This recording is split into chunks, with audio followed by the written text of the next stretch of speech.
In this video, I will be showing you how to install Windsurf AI IDE on Windows. So let's get started. First thing, just search for Windsurf. We'll be having the official link. Select this. Here we are having download for Windows. Select this.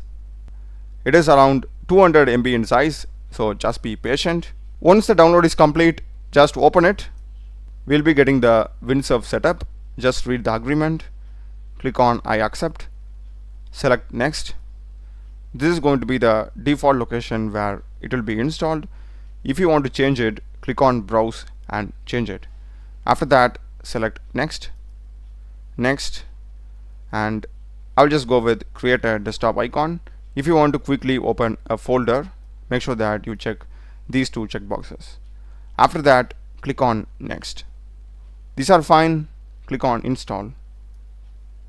Once it is done, just check launch Windsurf and click on finish. We will be getting welcome to Windsurf interface. Just click on get started and it says choose key bindings. I'll just go with the VS Code one. If you have Vim, you can choose that. I will just select next. Next is the theme. If you want to go with the light, dark or anything, you can choose the theme of your choice. I will just go with dark and select next. And next is we need to sign up. If you already have an account, just sign in.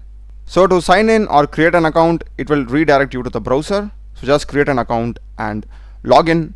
After that, we'll be getting started with the Windsurf interface like this. Do check the playlist of my channel. Done a lot of videos in programming and AI tools. Subscribe me. Thanks for watching.